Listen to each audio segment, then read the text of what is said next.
Hogsty.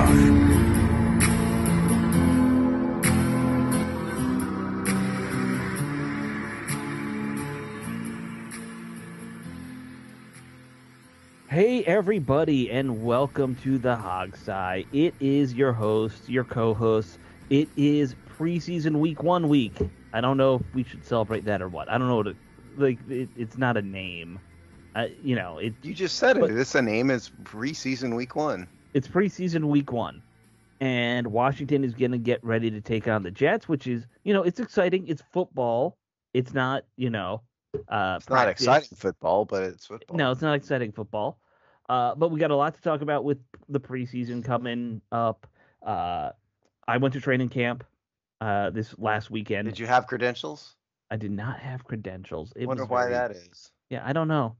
I don't know why they didn't. Why it is that they sent us that horrible letter. Well, it wasn't a letter. It was a horrible email. But no. What if they sent a letter? That would be great. On letterhead.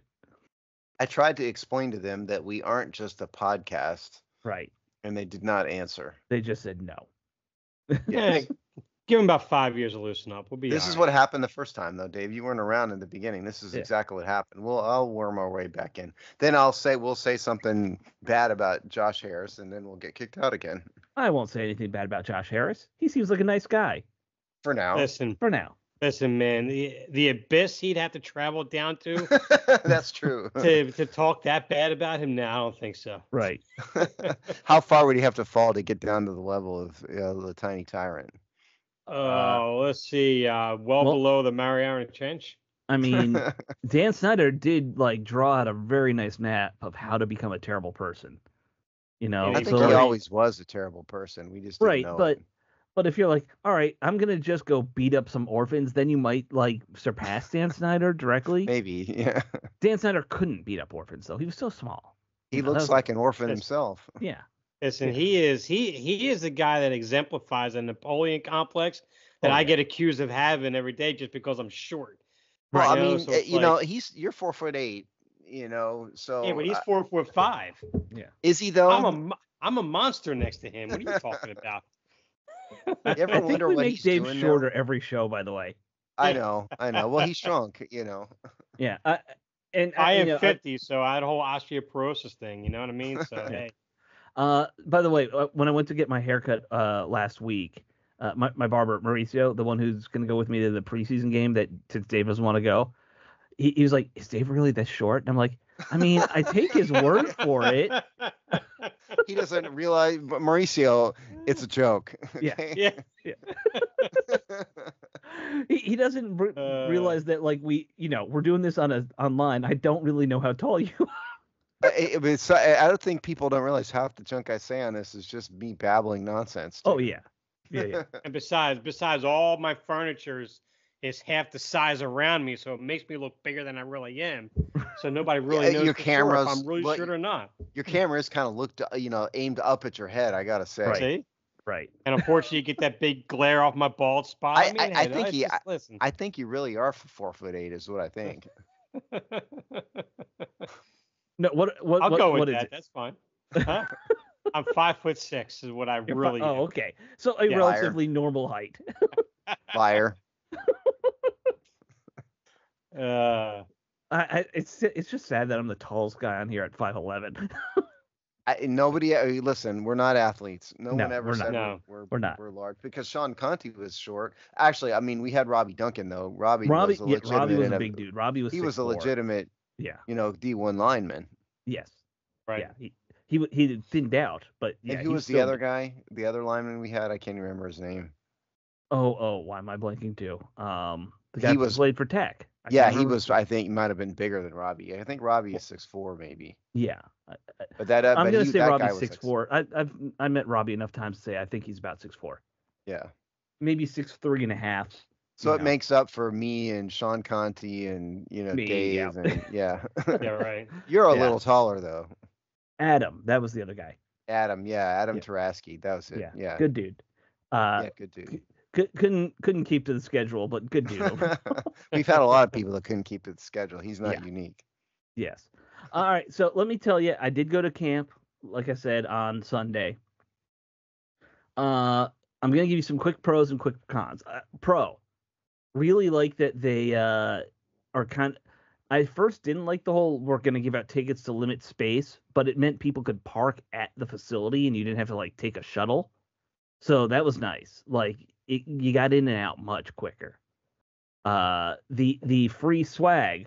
I'm gonna say this is a con. This bucket hat, because Well, it's not a con because it's free. It's just they didn't put a doesn't lot look of effort into the hat. It looks like if it was all black, it would be like Slash's hat that he wears on this stage. version is the Slash hat. When you flip it, because it's reversible. If Yeah, I now threw you that look on, like maybe some sunglasses. yeah, and you Yeah. get really high on heroin. You gotta throw Yes. that in too. Yes. But it's brought to you by Pepsi. It's got a Pepsi logo on the back. Well, All right, you know, there we go. But you know what I'm happy about? It's the old Pepsi logo, not that stupid new one that looks like a see, sail. you are the only one that notices these things. I know, but I that's never why. would have noticed if you hadn't said anything. That's why. But that's what makes my mind special. That is true. You're special. All right, so let me talk about the actual practice. First off, it was a very wet field, so I don't know if maybe that was what was limiting some of what I saw. Like when we first got out there, the field just looked very well soaked. So, they were practicing a lot of underneath stuff. You know, a lot of RPO, a lot of screenplays, throws to the flats, things like that. At least at this one practice. I don't know if maybe it's like they're just doing that day, and other days they work more downfield, midfield. You know what I mean?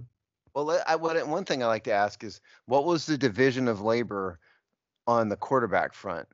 I mean, obviously, we're going to get to the depth chart, but I mean, surprise, spoiler alert, Jayden Daniels number one. But in terms of number 2, 3, and 4, what did you see, and who did it look like to you? Okay, so I was watching the quarterbacks pretty closely, even though they like to have them do their drill stuff as far away from the crowd as possible.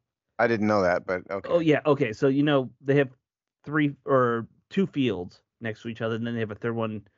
They basically have the quarterbacks go to the back corner of the far field away from the crowd. Keep them off the camera. Yeah. Well, I don't know if it's keep them off the camera. Probably just they don't want people distracting them while they're doing their throw at the what do you call that net thing that they like to throw at with the buckets in it? Yeah. It's that the net stuff. thing with the buckets. You know what I'm talking. What's the name for that?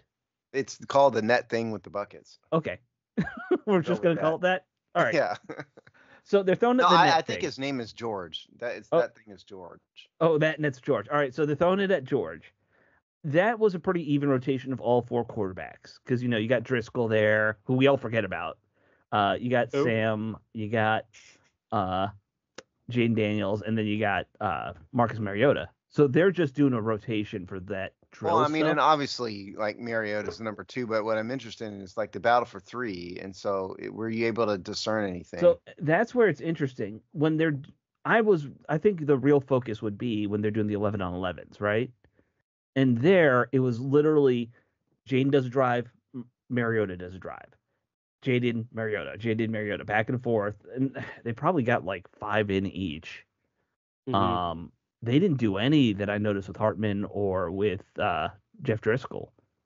So I think that the battle for that third spot's all going to be preseason. Now, maybe they'll do some in this scrimmage session, that they're going to do with the Jets coming up.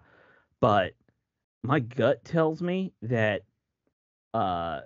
what you see in, the second half of this week and, most of that third game, that's how we'll figure out who the third quarterback is. Yeah, probably. Yeah. So could you discern anything about the offensive system that Cliff Kingsbury is going to install, or is it too hard to tell? Well, one, there's always the question of what are you showing versus to the fans versus when they're doing it alone, right? I will say the things I picked up on that are different from the Kingsbury of old, like if you're thinking to, like one of the criticisms of Cliff Kingsbury in Arizona was he was a coach who used less motion than any other NFL offense in his couple years there. I don't know if you guys knew that. I did pick up on that. There wasn't a lot of misdirection in his offense. Yeah.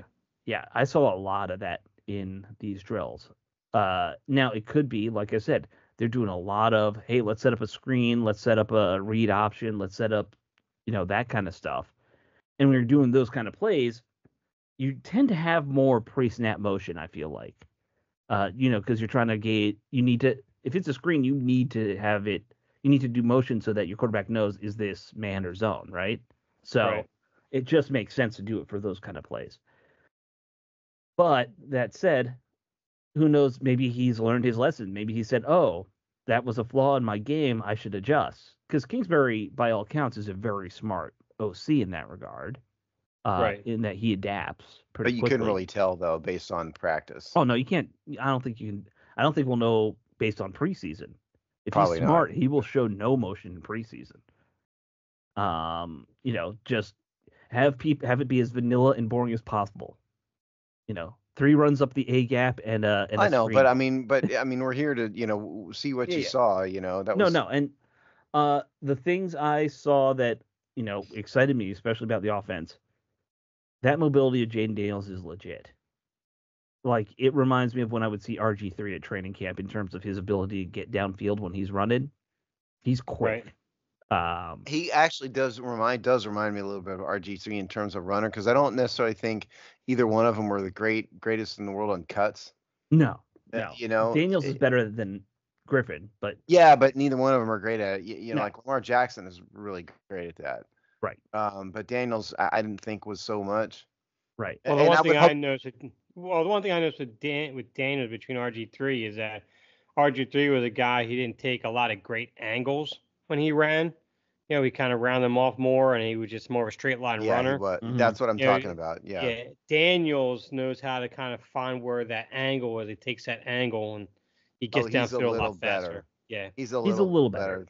Yeah. He's not as fast as RG3. No, there's not a lot of quarterbacks that have ever been as fast as RG3. I don't think. I think if we were to really get an evaluation, it wouldn't shock me if RG3 was the fastest straight line quarterback of all time. Well, no, I know. I mean, Michael Vick was. I'd probably say it to Vic, probably. Yeah. Vic was fast, but Vic, I think his skill was what you're talking about with being able to juke guys and. Oh yeah, I agree, absolutely. But I think Vic was faster. Probably is all I'm saying. Probably, I don't know. I don't know offhand. I mean, RG3 was an Olympic caliber sprinter, like a hurdler. So, but he wasn't. What he wasn't was a 100-meter guy. He was a 400-meter hurdle type. Mm-hmm. So, whether or not he had, I mean, his 40 time wasn't all that great. I mean, it was good. It wasn't, Darryl Green 40 time or anything. No. So I think he probably had more of a long speed. He also had that long stride when he ran. Yeah. So I don't think he's burning up on 10-yard bursts necessarily. That would actually be a fascinating thing for like an ESPN or one of those big networks to evaluate who was like the best pure speed guy or things like that. I mean, it's hard to tell. I mean, 'cause you can't go back before they were really doing serious cameras on the 40s at the combine. Well, I was thinking more you'd use game film because you can evaluate that based off of distance and geometry. Yeah. But it would be fun. But regardless, so what about the other thing that's been rolling around in my head is the running game? Because what I've been concerned about with Washington's offense in the running game is Austin Ekeler. Because there's like 2 versions of Austin Ekeler. One is the one a couple years ago who was highly effective. Yeah. And the other one is this injured, kind of run down, less effective dude. And I've been afraid all offseason that's what you're going to get, and that's why the Chargers kind of let him go. Mm-hmm. I mean, they didn't cut him, but they didn't really make a big effort to keep him. And so, were you able to see anything about Austin Ekeler? I saw a lot of nice stuff out of Ekeler. I think what we saw from him a few years ago, the being shifty, being able to make guys miss, especially when he gets in space. I saw some of that already when I was in training camp, and they were, we were talking about how they split in reps at quarterback. They're splitting reps at running back pretty evenly too between him and Robinson. I thought it was interesting. They threw to Robinson quite a bit in camp. A good thing. Yeah. Yeah, they've been doing that all camp so far since week 1. Yeah. So I think that they're going to try and use both of them as pass catchers and runners. But there was one really nice play where Ekeler was getting around the edge and had to make two guys miss, and he just did like a little head bob fake thing and got past both of them. Now, of course, you're not supposed to hit in camp, right? Right. Like, so who knows if maybe somebody dives at you when you're trying that in a real game. But so no, it's a good early indication. It sounds like I felt very good about the running backs. Yeah, after maybe that. Austin Eckler might have it together a little bit more than he's had the past couple of years. I'm hoping so. I think we'll get some good stuff out of him. I think one of the problems is, or one of the things is, he's going to have a Robinson there to spell him, and I'm sure they're probably going to get a 50-50 load. Nobody's going to pay attention to my pleas to get Chris Rodriguez the ball, obviously. Yeah, I didn't notice Rodriguez in any of the drills. Now, to be fair, it's very hard sometimes when you're standing there on the sideline to see who's got what. Why didn't you flash your media credential? Yeah, you could have gotten closer. Yeah. I could have gotten on the other side of the yellow rope. Well, if you've never been to training camp, the media credential, the only nice thing about it is you can move up and down the sidelines. Whereas if you're a fan and you're just standing there, you kind of find a spot where you're like, all right, I have a good view, sit. Can you give us an estimate as to how many people you think were there? Is that even possible? Well, I mean, they sold out the camps. I don't know what number they yeah, because they had a ticketing thing. I don't know if it was 5,000-ish. It wasn't. I've been to a training camp where there's 10, 12,000 people. It wasn't that. It was probably. That's why I'm guessing the number was probably 5. 5 or 5,000. 5,000. Yeah. I mean, it could have been 5. No, it's not the pandemic year where they had like 5 people. It's.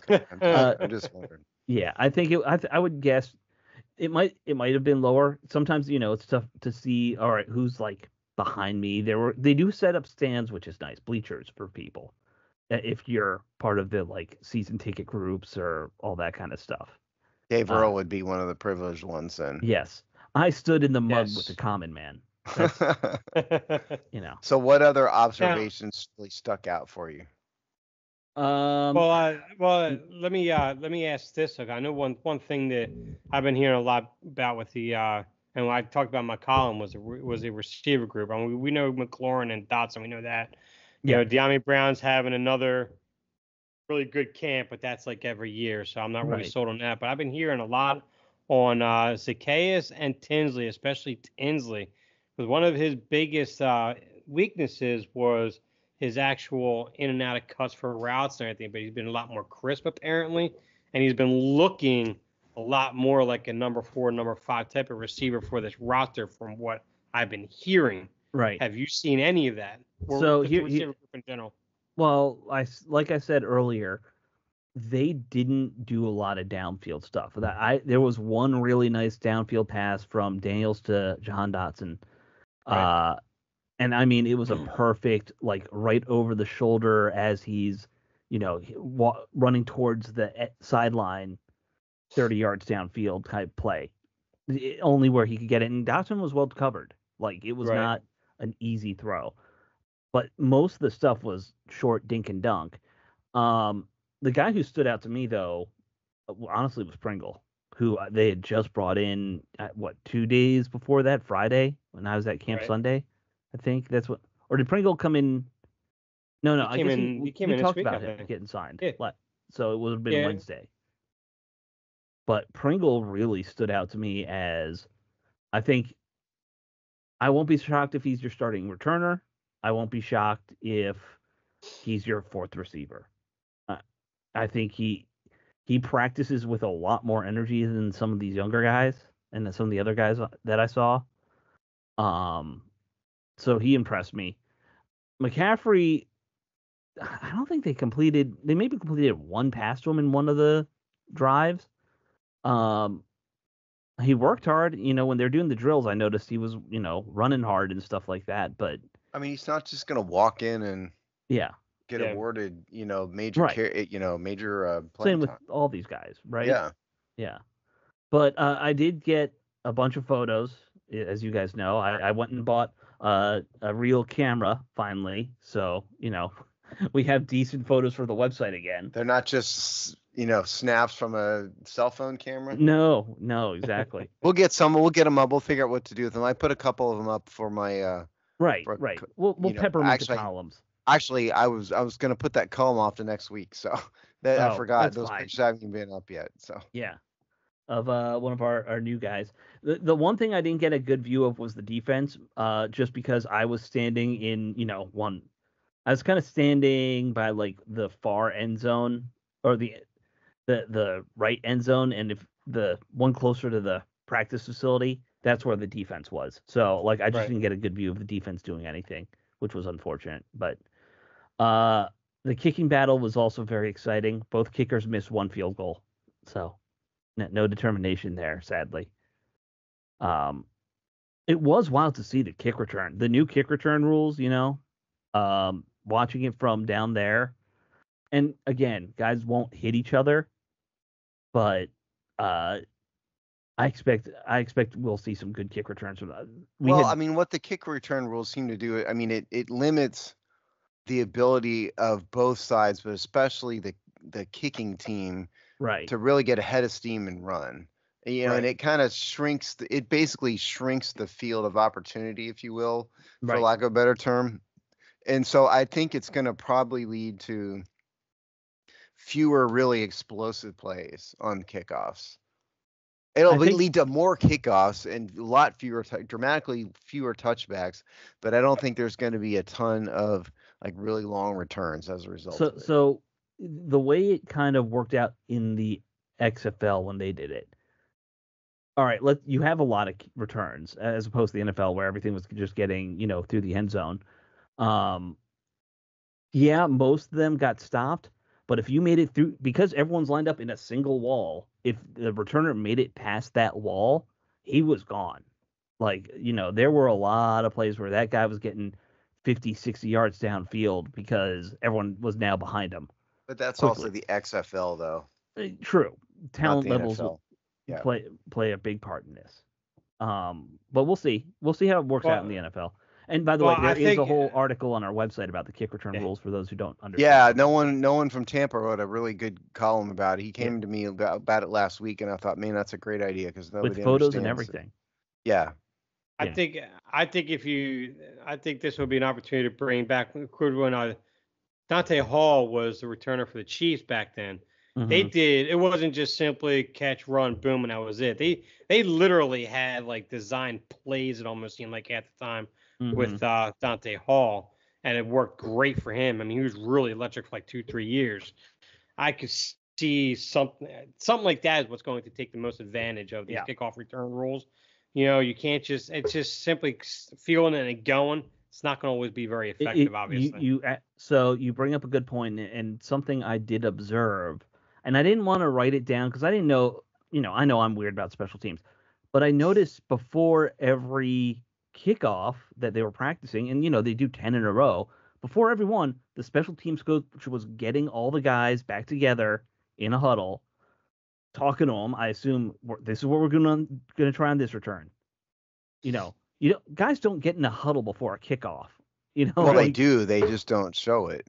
They actually do get in a huddle. Well, on the sidelines, and it's just not on TV. Yeah. Okay. Fair enough. They do. They get there, and he's like, "All right, you're all just gonna do the same thing over and over again." Though Dave is right. You can, with the new rules, there is a lot more creativity that's available to these coaches if they want to do it. End arounds, trick plays, things like that are. Who did you see were the principal kick returners? So they were doing a pretty heavy rotation. I saw a lot of Crowder, saw a lot of Pringle. Like I said, Pringle had probably one of the nicest ones.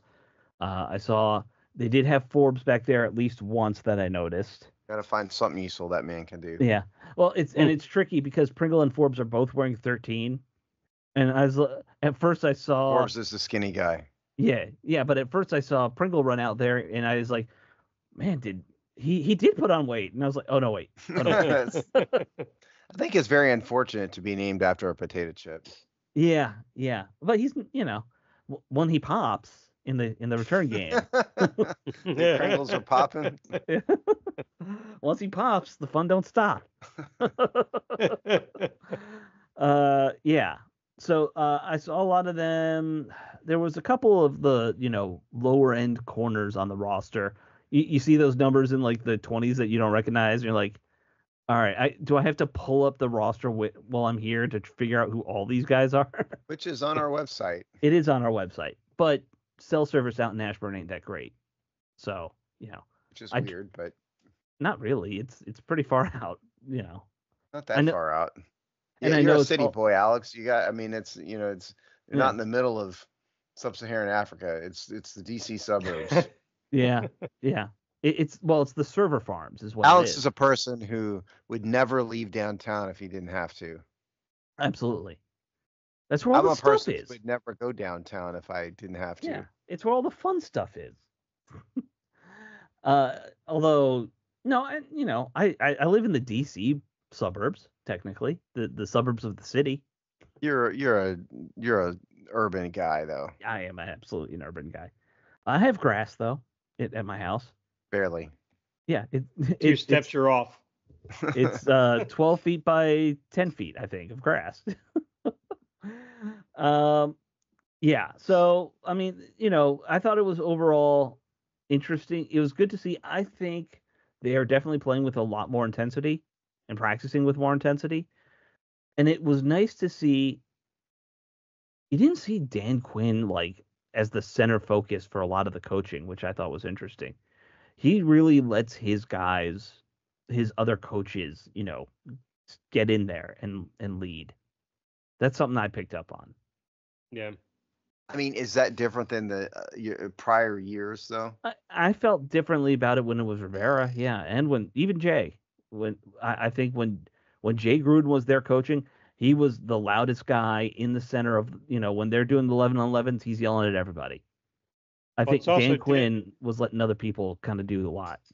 Well, it's also different than Dan Quinn's first stint in Atlantic. That's the one thing he had said, that he was too busy focusing on the defense, being a defensive coach, and being a head coach. And he's like, he's going to just let his guys do his thing, and he's going to just manage the whole team. Yeah. So it's shown that he's actually adapting and changing from his time as in Atlanta, which is good, because there were a lot of things he needed to change from that. Yeah, well, look, if he gets us to a Super Bowl but loses, that's a welcome change even here. Well, if he gets us to a Super Bowl and we're up 28-3, and you have an offensive coordinator who wants to keep throwing the ball, I would expect him to walk over there and knock his headsets off off his head and say, "Run the ball." I think perhaps you're skipping a step or two in here. Sure. I think we are. Sure. Oh, we're jumping way ahead. I know that. Like at least 5 years ahead, at least. Yeah. I mean, look, here's the point. These are all great observations, but just don't read too much into it out there. You can't read a ton into any training camp. No. But much less one day.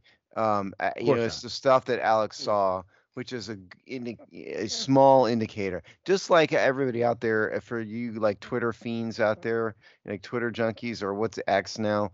Yeah. I mean, you're getting a very limited, skewed perspective. Sure. I thought Chris Larry said it best on It's Just Business. We had a new episode this week. He always asks me something about the team at the bitter end as like a lead in to let me promote it. Yeah. And he said, "Are you bored of training camp yet?" And which is interesting, because what his point was is that there's not been any drama, which is a positive thing. He said everybody ought to be rooting for boring if you're a Washington fan. The lack of drama, just a team trying to get better and prepare for the season, is a bit unusual. The only drama we've had this offseason is this Brandon Ayuk story, which isn't really about Washington. It's not really Washington drama. Right. No. Washington gets kind of pulled in because he's friends with Jaden Daniels, but that's a San Francisco story. That's their problem. Nice transition. Yeah. So, by the way, if you haven't heard, Ayuk is probably getting traded. They don't really. At one point 2 days ago, he posted something like "See ya, California" on his social media. I can't remember if it was Instagram or Twitter where I saw it, but everyone was assuming he had been traded, and he had. Funny if he got traded to like the Chargers and had to retract. California. Just I'm going trade south. You. Yes. We're gonna trade you to the LA Rams. Yeah. Which I don't think they would do that. trade him in your I'm best just rival. kidding. But yeah, Just joking. Yeah, I mean, it was interesting that he posted Well, that and everyone read into it really quickly. Well, the point for Washington is that apparently, I guess Washington is out of this race now. Yeah. Which Yeah. I think, Washington. I mean, Dave and Alex, I mean, are the Twitter Illuminati mad about this? What does the fan base feel? Are the Twitter Illuminati mad? Dave, tell them. Well, I'll tell you what, like there was a nice little post saying that, well, with Washington being out of the trade talks for Brandon Ayuk, that's a big L for Adam Peters in his front office, which I just don't get. We have so many holes on this roster, so many other needs. Wide receiver is not one of them. You want to trade assets away that could be used to help for the offensive line, still the linebacker core to an extent, and the secondary. The list just goes on and on. I mean, would it be nice to have Ayuk? Sure, I get it. He's a great receiver, excellent route runner, all that, fine. But I'll be honest with you. Rick Snyder brought up a good point that, you had a prior San Francisco 49er front office exec who's basically, paraphrasing, not going all out to go get a guy that he was with for the last couple of years. That kind of says a little something, I would think. I mean, well, it's kind of a two-parter, really, if you think about it. One, obviously they're not ready to win. Why trade all the assets? But he's young, and if he's that good, and you could build around him, why would you still not at least keep your name in the hat for Well, him? I think, yeah, very clearly what Snyder is saying is, who would know Brandon Ayuk better than Adam Peters? Right. And the fact that he chose not to ought to say something. I think it's a cost versus benefit thing because, like in a vacuum, sure, it'd be better. We've already been over this. Be better to have Brandon Ayuk. And by the way, to the moron in the comment section who criticized Dave a few weeks ago for writing a column about it, this is why. Okay, pay attention. Stop smoking dope and pay attention. But point is, yes, in a vacuum, you better have Brandon Ayuk. But if Washington refused to trade like multiple first round picks, I mean, you're not San Francisco's starting from a position of strength here. They don't have to trade the guy. And so it's going to be a big offer. And on top of that, then you got to give him a huge contract. And so it's a lot to expect of a team. My personal view of it is I think Adam Peters is a bit cheap.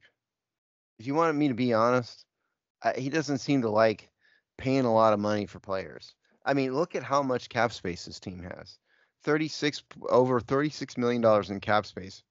To me, that's wasted space. You need to have some space, granted, but there's like 20 million in there that is totally fine to spend, and you didn't spend it. I think I maybe a bit too much, but I think Adam Peters is kind of cheap when it comes to contracts, and he's not going to want to trade a bunch of assets and sign a big contract because he just doesn't want to.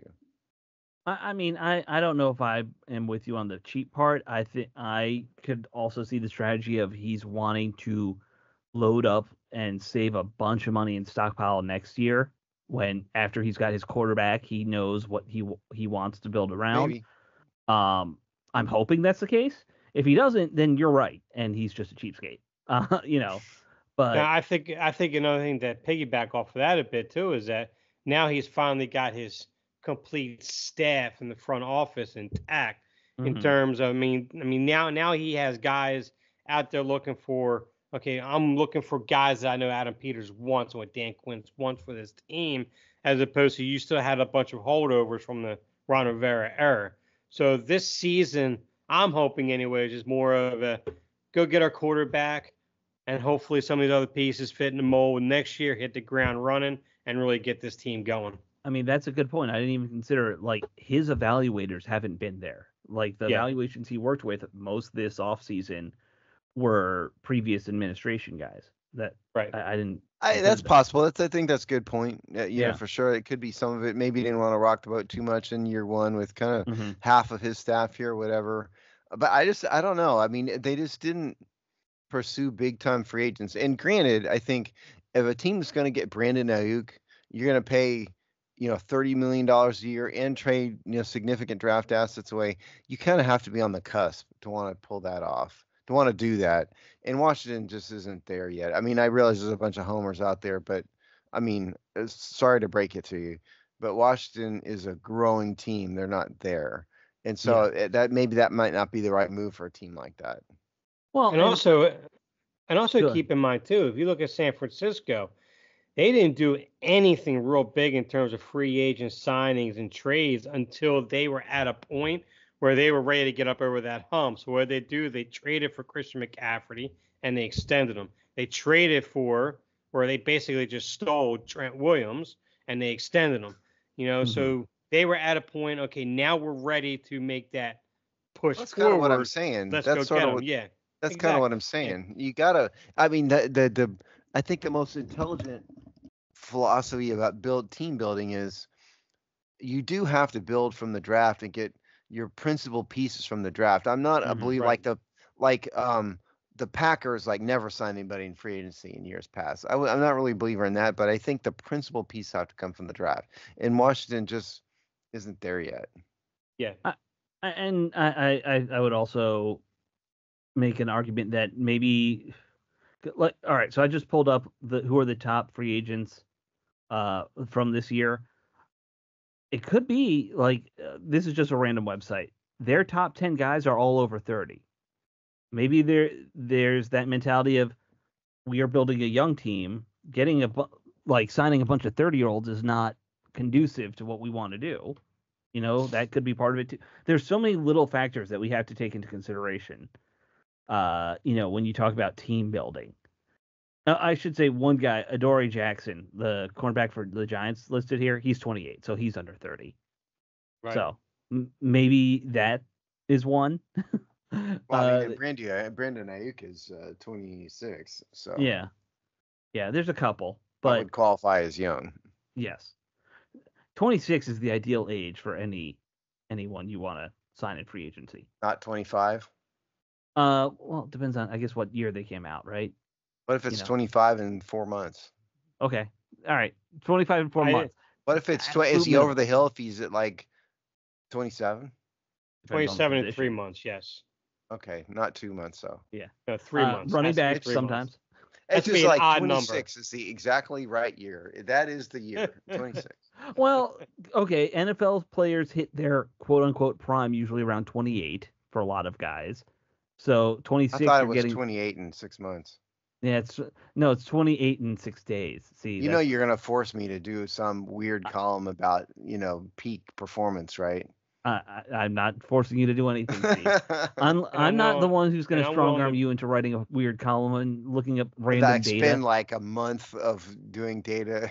Yeah. I've done that before. Yes, you have. A month and stuff. Hey, I did one. The running backs come at the lowest number, probably.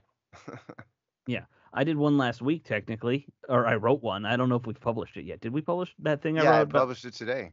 Okay, all right. So that's up today about Dan Quinn's past playing of starters in honestly preseason. I think I have 2 magnum opus columns. You have more than 2. Come on, you have 5. You do one of those every other year and then you're just I'm never doing it again. I'm never going through this effort again. Yeah, it takes 2 years to recharge because you write 15 pages. Well, yeah, that one the first one that was really good was the injury analysis. Right. That one I got to pat myself on the back for that one, and that was really good. And the other one was, I did someone asked an innocent question in the comment section, right.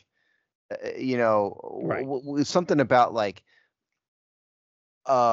starters in the draft, and that turned into a 4-column. Draft it took a month and a half to write it. Yeah. I think those are probably my 2. Right. So, since I kind of mentioned it, though, we should talk about the preseason game coming up versus the Jets. It's game 1. Obviously, you're not going to play your starters a lot, but I'm sure everyone's going to be excited to see Jaden Daniels now that we know he's the starter. I will be very interested, and this is why I wrote that article. I'll be interested to see what Dan Quinn's strategy is for playing starters. As I said when I did dig into this, he was very traditional his last time as a head coach. That starters didn't really play week 1. when it was a 4-week schedule, they played a lot in weeks 2 and 3, and then they always took weeks 4 or the final game off with starters. I will be wondering. I'm curious to see what he does in a 3-week format, which is what they're doing now, and then they're going to go to a 2-week format soon enough. It sounds like so. I will be curious about all this. But I'll ask you guys. Jane Daniels, rookie quarterback. Obviously, you want to get him some play time, right? In preseason, you don't want to send him to the Wolves week 1. What do you guys think is a good number of snaps, passes, whichever you want to use, for him this week? I'd play him a couple quarters every preseason game. I am not one that is typically in favor of limiting preseason action. I think teams do it because they're afraid of injuries for the most part. I don't think you can live in fear of that. I really don't, because when you have especially a young team, they need to figure out if the kid really is what me and every other analyst said he was. They need to learn that, and they need to let him build to it. And they also need to figure out if the starting offensive line really sucks, as bad as some people think it does. Right. And so I think there's a difference between what I would do and what I think they will do. If it were me, I would play him at least 2 quarters every game. I think they'll give him like a series or 2 at most in this game, in this week's game coming up. I think it should go. He should get through the typical scripted plays, however many that is, that Cliff Kingsbury would do in a regular season game, plus 1 offensive series after that. So the typical is like 15, right? Yeah. Yeah. So you'd be probably talking about 25-ish plays, which is almost a half, honestly. Just about. Yeah. I think so. My personal, like, when I was thinking about this in my head, is ideally I'd like to see Jane Daniels playing or throw roughly the equivalent of a full game in preseason. So 40 passes, let's say.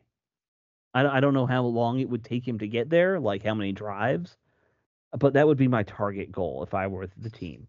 I mean, throw honestly, 40 passes and see. Honestly, for me, I think I might play him 3 quarters every game.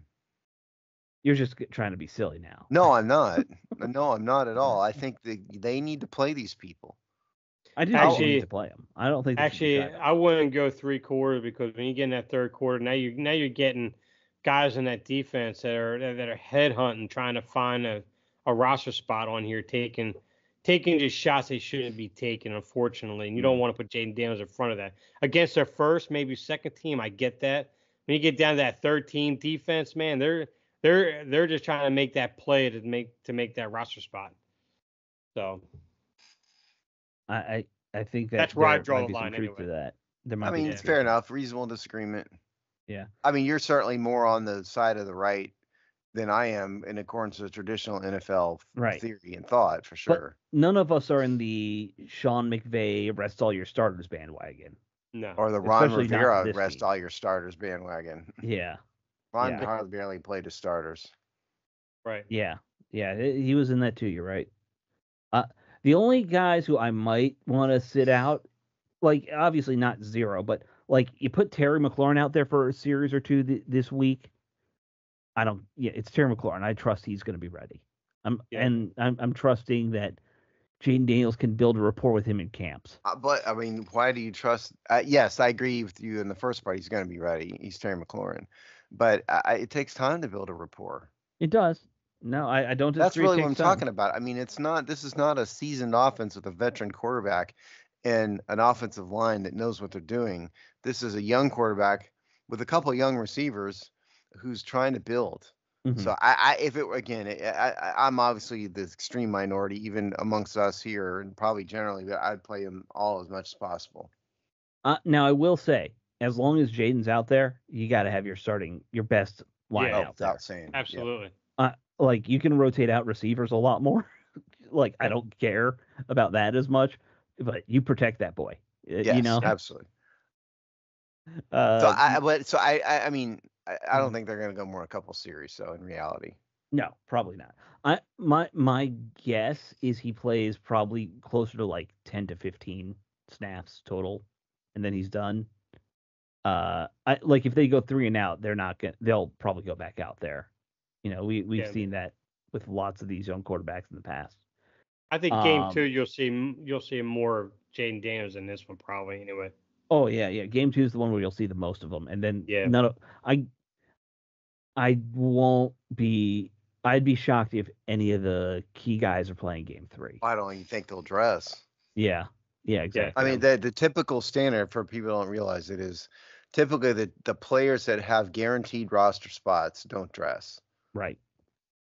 If and then they might keep one guy up, and there's like the emergency quarterback or something, but it will never be the starter. Right. The game 3 will be a lot of Sam Hartman and Jeff Driscoll. Yeah, right. And they may keep Mariota in there dressed just as an emergency or something at most. Right. Just keep your football pants on, Mariota. Maybe. Hold the clipboard. Don't go naked. Yeah. But so anyway, I think that's interesting. I think we all have very different opinions on how much. That's a little unexpected for us. We all usually just agree on everything. How boring. It's more fun if we, Yeah. We should go through the roster. I think we ought to get really mad at each other and yell and scream about it, though. Do you want to be the Skip Bayless and pretend to be outraged? I want nothing to do with Skip Bayless. Right there, no. Right there is enough to start a fight on anybody. Skip Bayless right there. I think he's losing his gig, though. He maybe he'll come on this show now. He's desperate for a gig. Couldn't happen to be. Supposedly, he's moving on to his own personal projects. I don't know how true that is, but that's going to mean he's going to have his own podcast on YouTube. Right. He'll start a website. He thinks that he can do the outkicked thing or whatever. He'll start. I think he's my vote for the worst sports bobblehead. Talking head, I guess. Yeah. I don't call them talking heads. I just call them all bobbleheads because they're not saying anything interesting. Most of them. No, but he's especially dumb. Yes. And he doesn't know it. That's true. That's the beauty of it. No, he's one of those guys who's very, very dumb, but thinks he's very, very smart. Yes, that's exactly right. Right. I prefer guys who are actually very, very dumb and know they're very, very dumb. At least you're there's a grain of truth to it. Right. They're honest. Yeah. All right, so let's talk. There were some roster moves real quick with the team. Unfortunately, they had to make some cuts. They had let go of fan favorite Armani Rogers, who the Eagles picked up in the waivers. Yeah, Eagles picked him up, so they're going to steal the playbook. That's what the Eagles do. Shockingly, Steve, people in Philadelphia stealing things.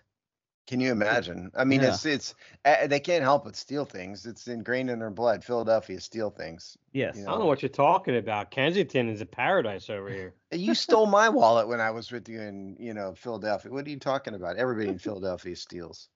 Yeah, but unfortunately, man, you only had small bills, hundreds. That was it. I don't carry cash for this reason. I mean, I've told you guys the story. The only time a friend of mine ever got robbed in Philly, it was a cop who did it. I'll tell you what, what's funny? We were out in Las Vegas. My mother-in-law,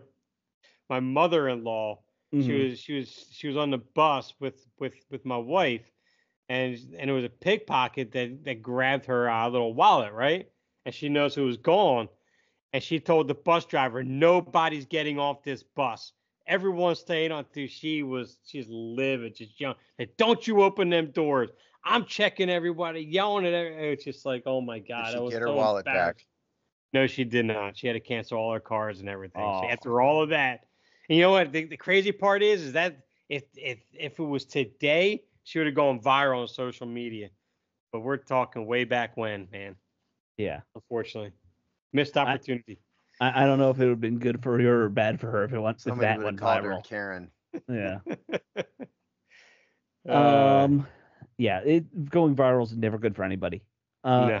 Yeah, okay, so they let go of Armani Rogers, who I posted something on our Twitter, and I think people thought I was serious about being heartbroken that he was gone.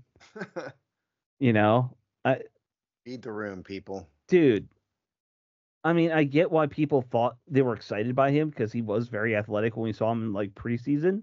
but he had like 2 catches in his whole career, I think. There have been times when Armani Rogers has looked good. Yes. Right. But if you look at the tight end room as a whole, Zach Ertz isn't going anywhere. No. Ben Sinnott isn't going anywhere. And then beneath that, Cole Turner was the draft pick. And John Bates was a high draft pick. And he's not supplanting Yankoff. There's no way. No. That's just because Dave likes the name. Yes.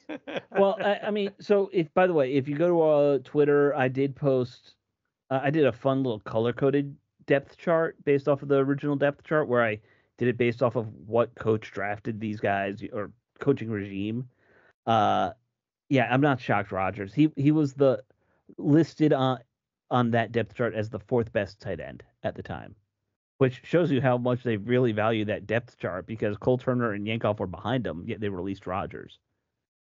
But I mean, again, Turner's a draft pick. Right. Yankoff was brought in by these guys. Yeah. And Rodgers was a Ron guy. So it's not really unexpected. You want to keep draft picks even if they're from the previous administration because you have control. So it was Rodgers, and then who's the other one? I lost my note there. Hold on. Alex Ekigbu, the offensive tackle, he's done for the year, season-ending injury. So they brought in 2 offensive linemen. They replaced an Alex with another Alex. Alex Taylor, who was a former offensive tackle from the Cowboys and the Browns, and then they brought in J.C. Hassenauer, who's an interior guy. So, Steve, they're finally fixing the O-line. Sure they are. Yeah. Finally. Headed to the Pro Bowl for sure. Right. They got that offensive tackle in free agency we were all craving for so long. J.C. Hassenpfeffer. Yes. And by the way, for those who don't know, there have been a couple minor injuries in camp, including that one that I just mentioned. But Wiley has missed a couple practices. Coleman has missed a little bit of stuff here and there. Same with Cosme. All 3 of those guys have had to take a few practices off due to injury, minor injury, but still injury. So Yeah, that's but well, Wiley is kind of almost like going with addition with subtraction anyway with him. Sure. I don't think that really matters too much with him. If Washington had just not drafted another defensive tackle, they could have parlayed that pick into another lineman. Yeah. One way or the other. Yeah. Yes, sadly, I'm talking about you, Johnny Newton. But he's their backup left defensive tackle. I mean, that's an important spot. It's such an effective use of a 2nd-round draft pick. Right. Now, look, I do think long-term he'll be a starter, but that's aside the point right now. It's just the rationale behind what they did. That's all. Mm-hmm. Not the player; it's the decision. Yeah. Absolutely. It's not anything about him. But calm down, Mr. Newton. No. I think he could turn into a very good player, but we agree it was not need, a position of anti-need at that. Yeah, pretty much. Yeah. So they did post that depth chart. You guys saw it, right? Yes. Any surprises stand out to you? There's one that stood out to me that other people think I'm crazy for being shocked. Well, go ahead. By all means, lay it on us. I'm shocked Jamin Davis has already been kicked down to the 2nd team. Why would that shock you? I don't think of Dante Fowler as like a full-time starter as a linebacker. He's a good rotational guy at his age, but that's what was unexpected to me. I just think they're done with Jamin Davis. They've seen enough and they're done with him. I clearly wasn't going to start over Frankie Louvu. No. Or Wagner. I get that. Well, yeah, especially Wagner's in the middle, but I mean, it doesn't really surprise me. I mean, just because fans want to believe doesn't make it true. He was okay on the outside last year. He still had weaknesses in his game, despite that. I'm not saying Dante Fowler is the next coming of Lawrence Taylor, but if they see slightly more potential to perform better, there's no reason to hold them back. They're not keeping Jamin Davis at this point. They're going to let him go. When his contract is up. It's as simple as that. And this is the last year of his contract. Yeah. So. And unless he explodes, who knows? Well, now the one name I caught my eye was Alamide Zacchaeus as their starting slot. That caught me too. I saw that.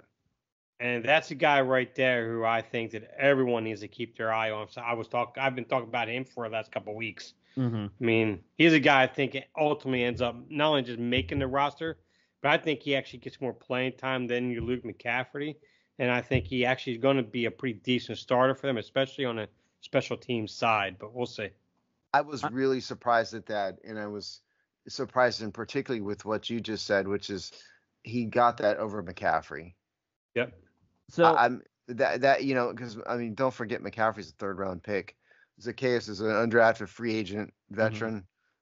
Mm-hmm. And he's still transitioning from being a quarterback. And McCaffrey is 2 years as a receiver in his career? Yes, 2. Yeah. So, I mean, he still has time to groom to grow yet. I still, and when we're looking at the depth chart, I don't put too much stock in McCaffrey, like who's listed as the second slot guy, for example, because I still think of McCaffrey just because of his size. I think he's going to be an outside guy more. I don't know if he's a slot guy in the end. I was more surprised that Crowder was listed behind Doctson as like an outside guy, if anything. But again, I don't put too much stock into that part of the depth chart. To me, it's more along the lines of, all right, whenever we see Mariota in, who are the quarterbacks or receivers we expect to see? Right. Yeah, in general. Not everybody who plays in the slot is tiny. True. Yes, there's a model of tiny and quick in the slot, but you also see a lot of big, taller guys in the slot because they can play in the middle. Yeah, but most of those guys have just converted to tight end over the years, which is more why I guess. I mean, but McCaffrey's a big dude. He is. I don't know if people realize that he's 6'2". Yeah, he's not bulky. He's no, he's tall. Yeah, so he kind of fits that role, and I just don't think he's good enough yet to play an outside, like an outside starter role. He's not developed as a receiver. That's his game film shows he's kind of a basic route runner by those standards. Yeah, and he doesn't have a ton of burst and a ton of quickness. Where he can just burn people in press man. I don't think he's going to do that, at least not now. So the slot's the best thing for him. And I mean, if it takes a year, there's nothing to say he has to start this year. No. I'm impressed. There's 3 rookies on the starting roster right now. Honestly, according to because it's obviously you got Jane Daniels, but Coleman and Mike Sanders still are already listed as starters too. And again, this is in pencil, right? Like we can all admit that some of these names are going to change come the start of the season. I'm just looking forward to getting Washington's pronunciation guide for some of these guys. Olmeed Zacchaeus. When they liked us, they would send out every week a pregame thing, and it would always have pronunciations for all the players with strange names in it. So Zacchaeus will definitely be one of those. Yeah. I mean, if he's right now a first teamer, I assume he's going to be in the final 53 at this point. I mean, he could fall on his face. I mean, we never know. True. A little bit early for that. So, I don't know. That the big surprise was for me was Zacchaeus also. I mean, there's not really too much interesting. I guess the other thing to point out is Brandon Coleman is the left tackle. I mean, they're continuing to try to wish that into existence. I mean, Cleveland Farrell as the defensive end over KJ Henry maybe is slightly but beyond that, it's pretty much what I thought. I mean, so it's not a surprise that Forbes was not listed as a starter.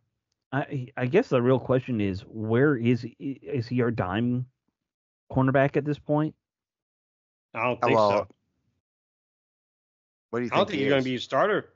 I doubt he's going to be even a starter going. I don't know if he's going to be on the team.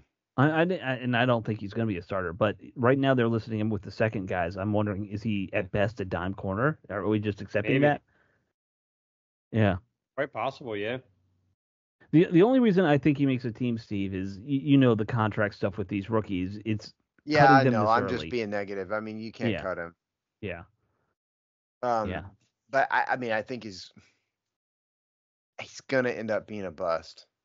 Simple as that. And so no, I don't think he may not be big enough. You know, like he is really, really skinny. You know, can you really trust him to have some monster, 6'3" X receiver, press man? Is that really his role? No. Well, we saw how well that worked out against A.J. Brown last year. There you go. Yeah. And they kept him against A.J. Brown that entire game. It's like, how do you sit there and ruin the confidence of a player? Watch that game. Yep. And that's exactly what Ron Rivera did. Good point. I mean, and if you guys remember, I said at the beginning I would have matched him. I would just said, all right, your matchup on the other skinny fast guy, put you on Smith, and we're gonna put our bigger corner Benjamin St-Juste on the bigger, more physical receiver, because why wouldn't you just match these guys up like that? It requires too much thought, Alex. I know. Well, in actuality, they were probably thinking a lesser two evils because Devontae Smith is a fantastic route runner, and he would have probably really have made Emmanuel Forbes look silly. Look absolutely silly. There's no way. There's no way. Because speed, he don't have the speed on Smith. He can't. I mean, it's it had gone horribly wrong. Yeah, he probably even worse than he would on A.J. Brown probably, and that's saying a lot too right there after that game. Yeah. Well, I mean, look, I'm just saying, like, maybe try something, Oh yeah, you're right. You're right. Try something. If it hasn't worked for a half, try something else in the second half. That's I'm going to the Hall of Fame like Coach Gibbs with that one, right? It's insightful insight there. I'm going to call those halftime adjustments. I invented it. Something isn't working. Try something else. Thank you very much. Yes, thank you. All right. So, all right, the game will be Saturday at noon. We will be back next week. People can listen to the show, and we'll talk about the preseason game. We'll talk about however many snaps they played, and probably only focus on the first team, because who cares about the third stringers, right? I'm kidding. Right. We care about the third stringers. Tons. Yeah. Hey, at one point, I was all about Colt McCoy, or not Colt Brennan, You were, yeah. Yeah, all about it. Rest in peace, Colt Brennan. But, rest in peace. Yeah. Yep. All right, guys, we will talk to you all next week. It's a weird way to end the show. Bye. Yeah, I know. Why don't we not end on a dead guy? All right, let's not end on a dead guy. All right, I was all about just let me handle this. Fine. Okay, we've got the first preseason game of the week. I hope everybody enjoys it. We'll be here next week to talk all about it and preview week number 2. I was just going to drop the Lake Seastrunk name. Antonio Mix. Can we please end this? All right, we're ending it. All right, bye, guys. Later.